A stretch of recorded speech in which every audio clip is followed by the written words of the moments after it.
Mais uma vez estamos juntos para o nosso estudo em grupo.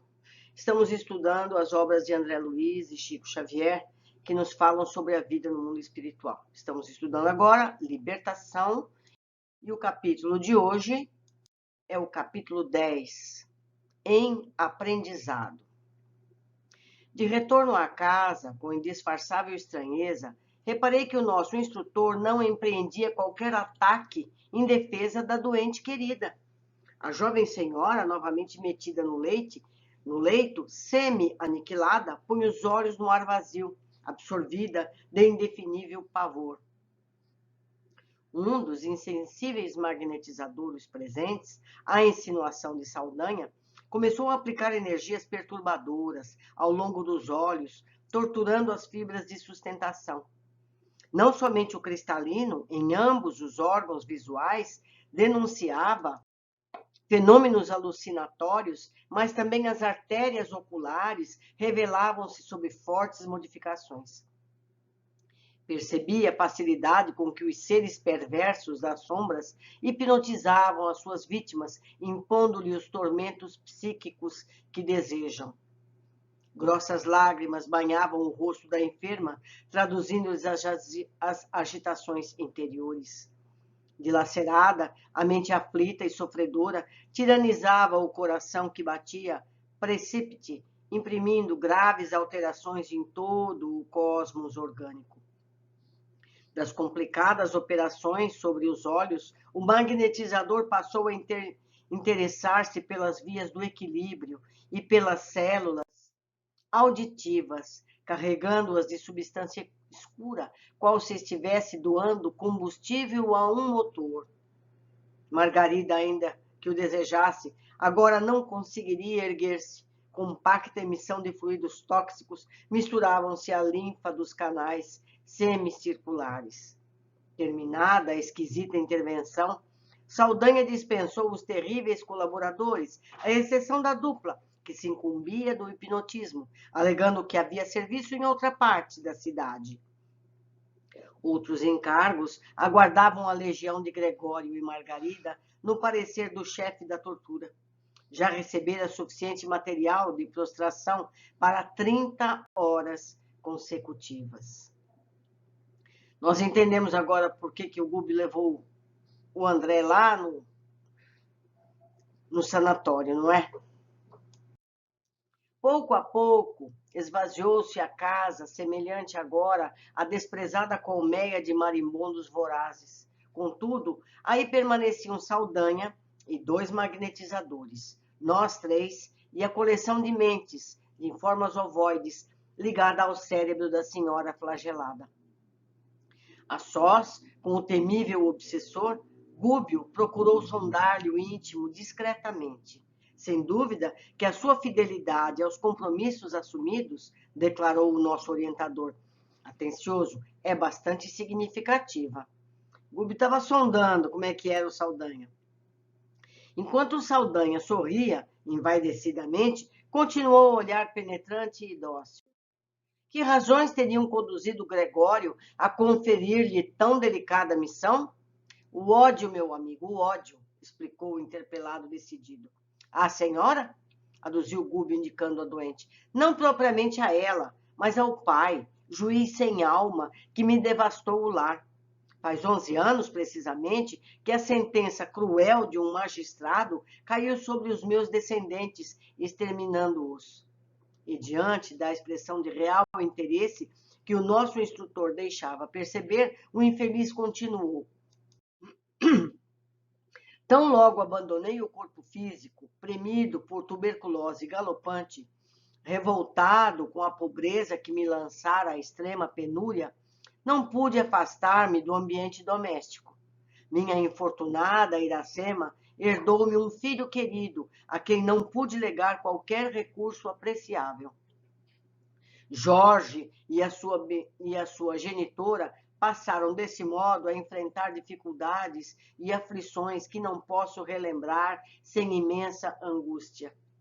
Operário em rude serviço braçal, meu filho não conseguia sustentar dignamente a casa, definhando-se-lhe a mãezinha em padecimentos continuados e sofridos em silêncio.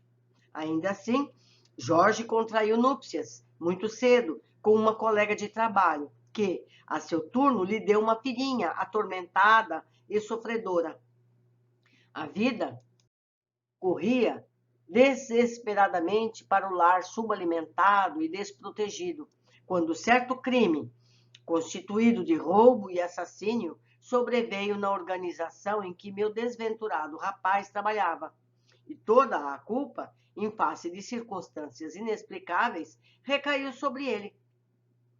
Acompanhei-lhe à prisão imerecida e, sem qualquer recurso para ampará-lo, segui os interrogatórios infernais a que foi submetido, como se fora um homicida vulgar. Ora, eu que me anexara aos parentes desde o instante horrível, para mim, da transição corporal, jamais me senti disposto à submissão. A experiência humana não me proporcionou tempo a estudos religiosos ou filosóficos. Habituei-me muito cedo à rebelião contra aqueles que gozam os benefícios do mundo em detrimento dos desfavorecidos da sorte, e reconhecendo que o túmulo não me revelara qualquer milagroso domínio, preferi a continuidade da vida em meu escuro pardieiro, onde a convivência de Iracema, através de profundos laços magnéticos que de algum modo me reconfortava, assisti por isso com indescritível terror os detestáveis acontecimentos. Humilhado na minha condição de homem invisível para os encarnados, visitei chefias e repartições, autoridades e guardas, tentando encontrar alguém que me auxiliasse a salvar o Jorge, inocente. Identifiquei o verdadeiro criminoso, que ainda agora desfruta de posição social invejável. Tudo fiz sem resultado. Por clarear o processo opribioso, meu filho sofreu todo o gênero de atrocidades morais e físicas, castigado por um delito que não cometeu. Desanimado, por minha vez, de algo recolher de útil junto aos carrascos policiais que chegaram a improvisar fantásticas confissões da vítima, procurei o juiz da causa, na esperança de interferir beneficamente. O magistrado, porém, longe de aceitar-me a inspiração que o convidava à justiça e à piedade, preferiu ouvir pareceres de amigos influentes na política dominante, que vivamente se interessavam pela indébita condenação, na ânsia de exculpar o verdadeiro criminoso. Saldanha fez pequeno intervalo, acentuando a expressão de profundo rancor, e prosseguiu. Descrever-lhe o que foi minha dor é alguma coisa de impraticável à capacidade verbal. Jorge recebeu dolorosa pena quando seu corpo vacilava sob maus tratos. Irene, minha nora, conturbada pela necessidade e pelo infortúnio, esqueceu as obrigações de mãe, suicidando-se para imantar-se ao espírito do meu pobre filho, que já de si mesmo tão infeliz. Torturada pelos sucessos aflitivos, minha esposa desencarnou num catre de indigência, reunindo-se por tua vez ao angustiado casal. Minha neta, hoje menina e moça, mas ameaçada por incerto porvir, atende a serviço doméstico aqui mesmo nesta casa, onde translocado irmão de Margarida procura arrastá-la sutilmente a grave desvio moral.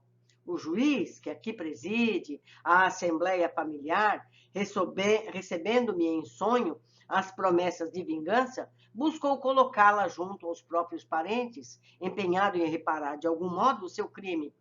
No entanto, apesar disso, meu desforço não se fará menos enérgico. Surpreendido, notei que o nosso orientador não ensaiava qualquer doutrinação. Pousado olhos cheios de simpatia no interlocutor, murmurou apenas: realmente, a sementeira de dor é das que mais nos afligem. Encorajado pelo tom amigo daquela frase, Saldanha prosseguiu. Muita gente convida-me à transformação espiritual, concitando-me ao perdão estéril. Não aceito, porém, qualquer alvitre desse jaez. Meu desventurado Jorge, sobre a apreensão mental de Irene, dilacerada e de Iracema oprimida, não resistiu e perturbou-se. Enlouquecendo no cárcere, foi transferido da cela úmida para misérrimo hospício, onde mais se assemelha a um animal encurralado. Acredita possa meu cérebro dispor de recursos para meditar em compaixão que não recebi de pessoa alguma? Enquanto esses quadros permanecerem sob meus olhos, não abrirei minha alma às sugestões religiosas. Estou simplesmente diante da vida. A sepultura apenas derruba um muro da carne, porquanto nossas dores continuarão, tão vivas e tão contundentes quanto em outra época, quanto suportávamos a caixa dos ossos. Foi nesse estado que o sacerdote Gregório me encontrou e agradou-se das minhas disposições íntimas. Necessitava de alguém de alma suficientemente endurecida para presidir a retirada técnica desta moça que ele deseja arrebatar devagarinho a existência terrestre. E louvou-me o ânimo firme. Quase sempre dispomos de servidores em massa para os cometimentos retificadores. Mas não é fácil encontrar um companheiro decidido a perseverar na vingança até o fim, com o mesmo ódio do princípio. Observou que eu lhe atendia às exigências e confiou-me a tarefa.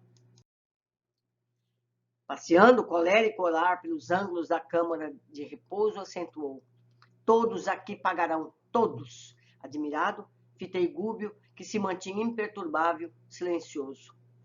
Fora eu, talvez me desbordasse em comentários extensos e tirânicos com referência à lei de amor que nos governa os destinos, reclamaria com ênfase a atenção do perseguidor para com os ensinamentos de Jesus e, se possível, dobrar-lhe-ia a língua indisciplinada e insolente. André ainda não aprendeu.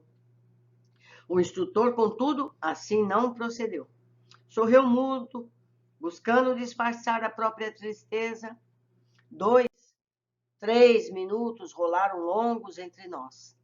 Mostrava o relógio 1/4 para meio-dia, quando alguns passos se fizeram ouvidos. É o médico, elucidou Saldanha, com manifesta expressão de sarcasmo.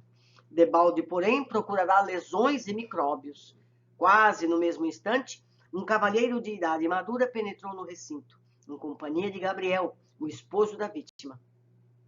Abeirou-se da enferma, afagou-lhe gentil e pronunciou algumas palavras de encorajamento. Margarida, em vão, buscou sorrir. Faltavam-lhe forças para tanto. A conversação ia a meio, quando uma entidade, evidentemente bem intencionada, compareceu. Viu-nos e demonstrou compreender-nos a posição, porque fixou em nós cauteloso olhar, sem dizer palavra. Acercando-se do médico, solicitadamente, qual lhe fora dedicado o enfermeiro. O especialista não merecia profundamente interessado no caso, mas ao escutar Margarida, entregue a torpor inquietante, conversou com o marido da vítima de maneira superficial. Declarou que a jovem senhora, em sua opinião, certamente se mantinha sob o império da epilepsia secundária e que, em última análise, se socorreria da colaboração de colegas iminentes para submetê-la a exame particularizado da lesão cerebromeníngea, segundo, possivelmente, de intervenção cirúrgica aconselhável. Olha só. Em seguida, porém, observei que a entidade espiritual recém-chegada e que o assistia com desvelo, pousou a destra em sua fronte, como se desejasse transmitir-lhe algum alvitre providencial. O médico relutou bastante, mas ao cabo de alguns minutos, constrangido por sugestão exterior, que não saberia compreender exatamente, convidou Gabriel a um dos ângulos do quarto e lembrou: por que não tenta o espiritismo? Conheço ultimamente alguns casos intrincados que vão sendo resolvidos com êxito pela psicoterapia. E para não dar ideia de uma capitulação científica ante o idealismo religioso, acrescentava: segundo sabemos hoje, à saciedade, a sugestão é uma força misteriosa, quase desconhecida. O esposo da enferma recebeu o conselho com simpatia e perguntou: poderá orientar-me suficientemente? O psiquiatra recuou de algum modo e obtemperou: bem, não disponho de maior trato com os expoentes do assunto, todavia, segundo acredito, não terá dificuldade para experimentar. Logo após, deixou ali algumas indicações escritas, relacionando drogas, injeções, e dispôs-se a sair sob o riso escarninho de Saldanha, que dominava amplamente a situação. Gúbio conversou qualquer coisa com o inquisidor desencarnado e, em seguida, dirigiu-se a mim esclarecendo: André, combinamos que para observações deve seguir o médico dentro de algumas horas, porém, volta ao nosso posto. Compreendi que o nosso orientador me proporcionava a escolha de novos ensinamentos e acompanhei o especialista em moléstias nervosas, cauteloso e contente. Distanciado agora do lugar em que nosso instrutor travava a batalha singular, acerquei-me da personalidade que assistia ao médico de perto e entabulamos amistoso diálogo. O novo amigo atendia pelo nome de Maurício, fora enfermeiro do Esculápio, que protegia e recebera com satisfação a tarefa de ampará-lo nos empreendimentos profissionais. Todos os médicos, asseverou-me convicto, ainda mesmo quando materialista, de mente impermeável à fé religiosa, contam com amigos espirituais que os auxiliam. A saúde humana é dos mais preciosos dons divinos. Quando a criatura, por relaxamento ou indisciplina, delibera menosprezá-la, faz-se difícil socorro em seus centros de equilíbrio, porque, em todos os lugares, o pior surdo é aquele que não quer ouvir. Todavia, por parte de quantos ajudam a marcha humana da esfera espiritual, há sempre medidas de proteção à harmonia orgânica, para que a saúde das criaturas não seja prejudicada. Claro que há erros tremendos da medicina, em que não podemos evitar. Nossa colaboração não pode ultrapassar o campo receptivo daquele que se interessa pela cura alheia ou pelo próprio reajustamento. Entretanto, realizamos sempre em favor da saúde geral, quando nos é possível. E numa expressão profundamente significativa, acentuou: ah, se os médicos orassem! Nesse instante, alcançamos o ponto de destino antecipando-nos, de algum modo, ao amigo encarnado sobre minha observação. A residência confortável, não obstante o formoso jardim que a circundava, permanecia transbordante de fluidos desagradáveis. O clima doméstico era perturbador. Maurício elucidou sem preâmbulos. Estamos sumamente interessados em que o nosso amigo se defronte no trato com as magnas questões da alma, a fim de aperfeiçoar-se na tarefa junto à mente enferma. Por isso, encaminhamos até aqui, por vias indiretas, livros e publicações acerca do assunto. Entretanto, contra o nosso desejo, não somente preponderam os preconceitos da classe médica, mas também a influência perniciosa que a segunda esposa exerce sobre ele. Homem inteligente, mas muitíssimo arraigado à remuneração dos sentidos, o nosso amigo não suportou a viuvez e desposou, há 5 anos, uma jovem que lhe exige pesado tributo à maturidade respeitável. Acontece também que a esse problema acresce questão muito grave. A primeira esposa, desencarnada, deixou 2 rapazes, que permanece ligada à organização doméstica, que considera sua propriedade exclusiva.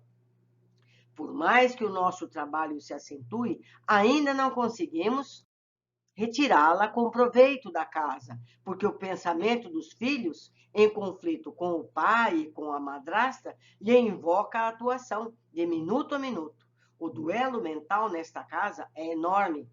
Ninguém cede, ninguém desculpa, e o combate espiritual transforma o recinto numa arena de trevas.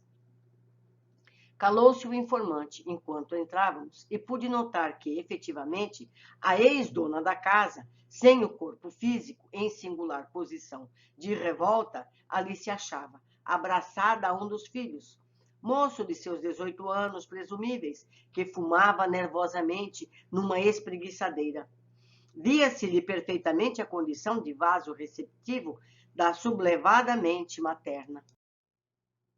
Ideias inquietantes e delituosas povoavam-lhe a cabeça.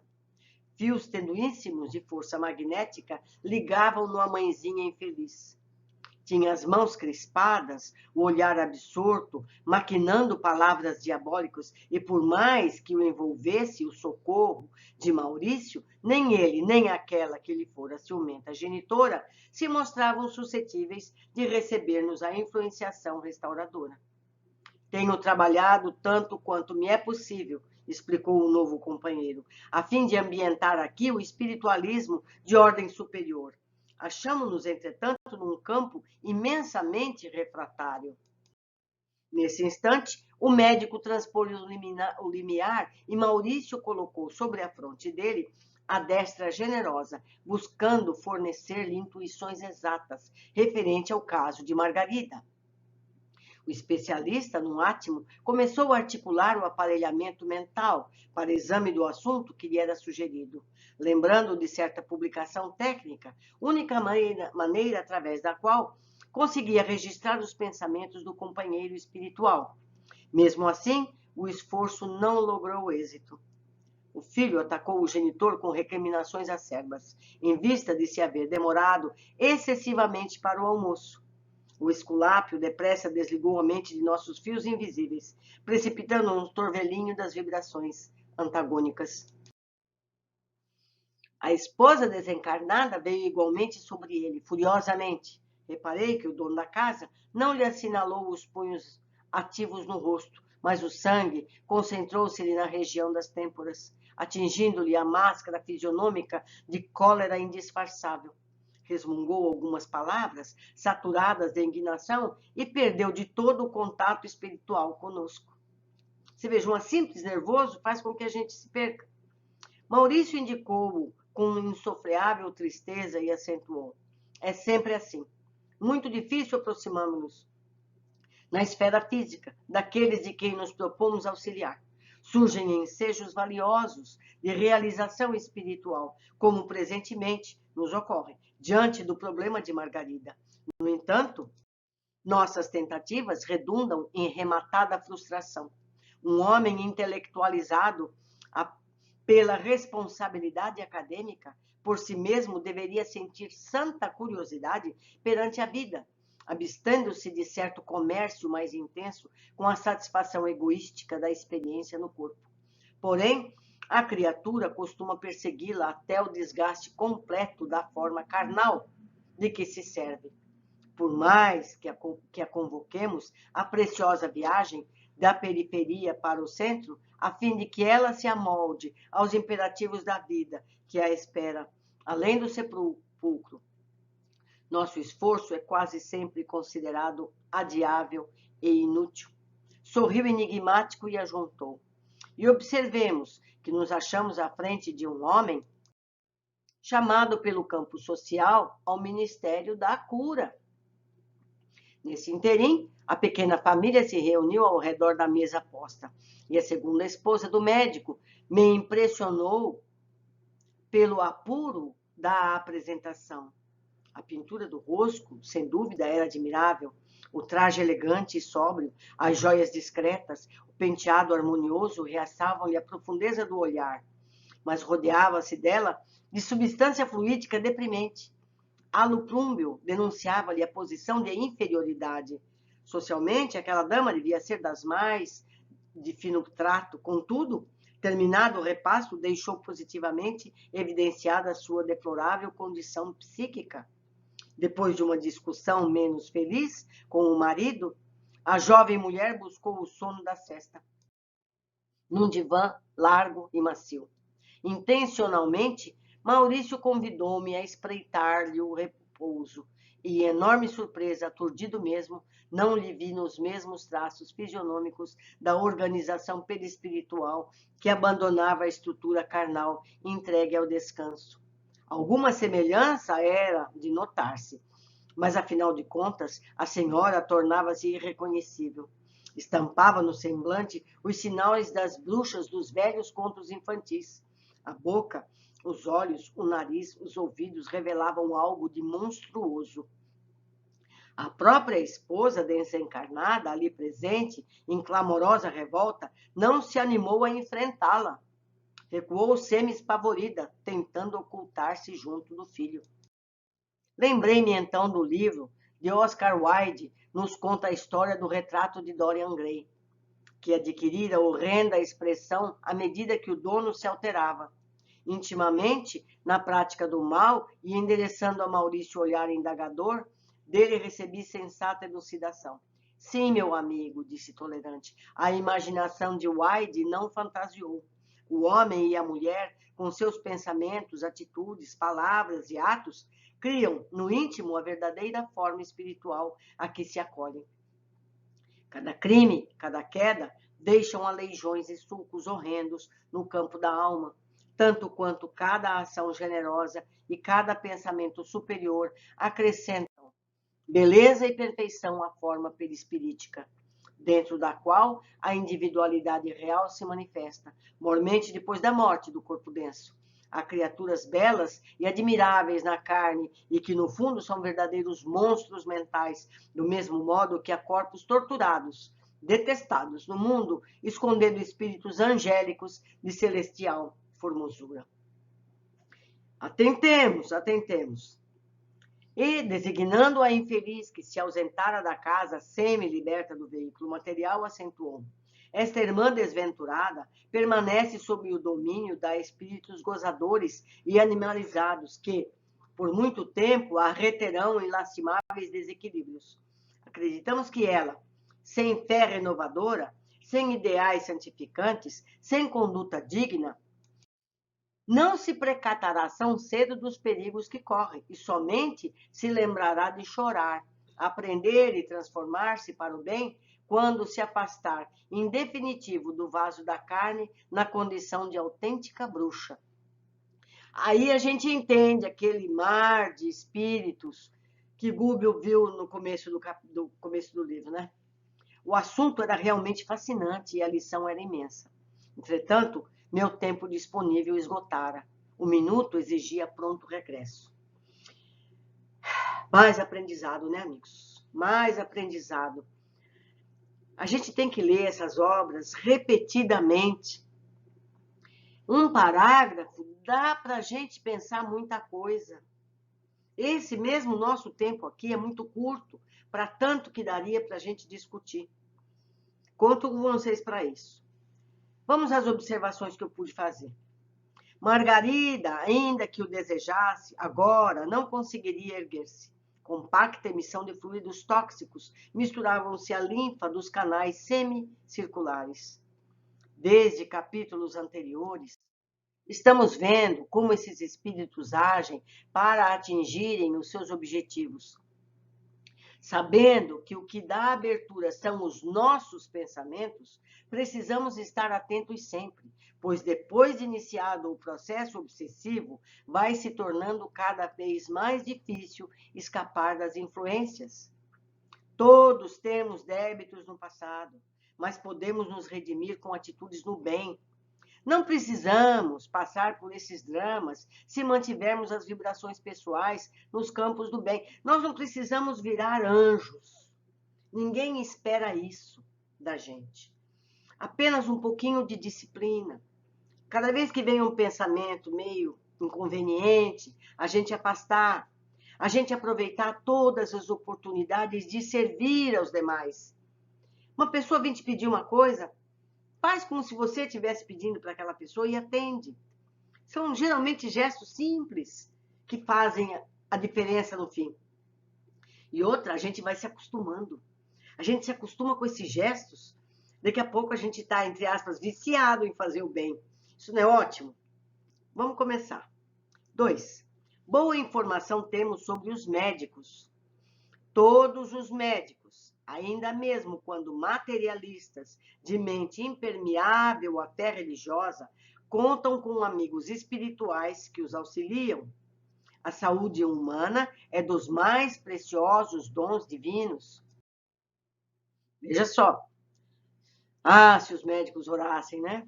Seria ainda mais fácil. André, na casa do médico, fala com o espírito que acompanha o médico e este diz: encaminhamos até aqui por vias indiretas livros e publicações acerca do assunto. Então sabemos que não é acaso encontrarmos informações preciosas que nos parecem casualidade, coincidência. São nossos protetores, nos ajudando a encontrar os caminhos certos. Não existe coincidência. Tudo é importante. Mais uma vez, temos relatos sobre relações familiares.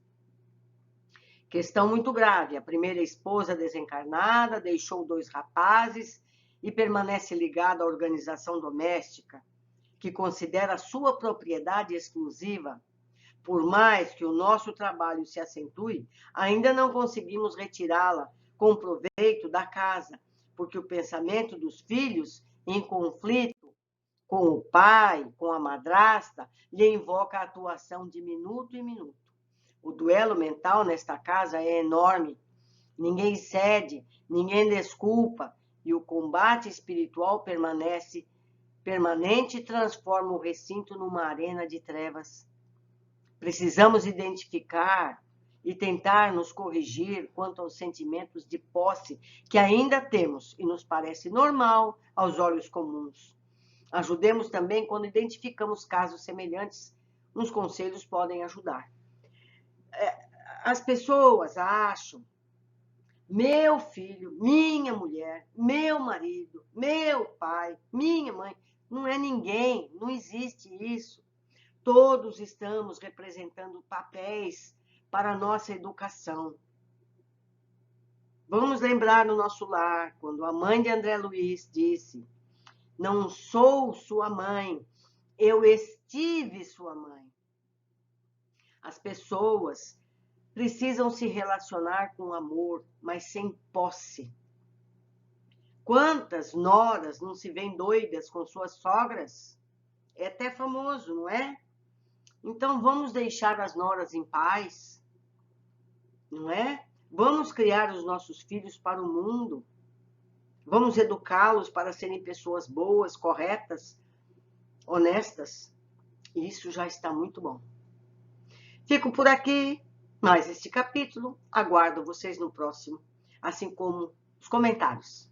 Um grande abraço, até breve.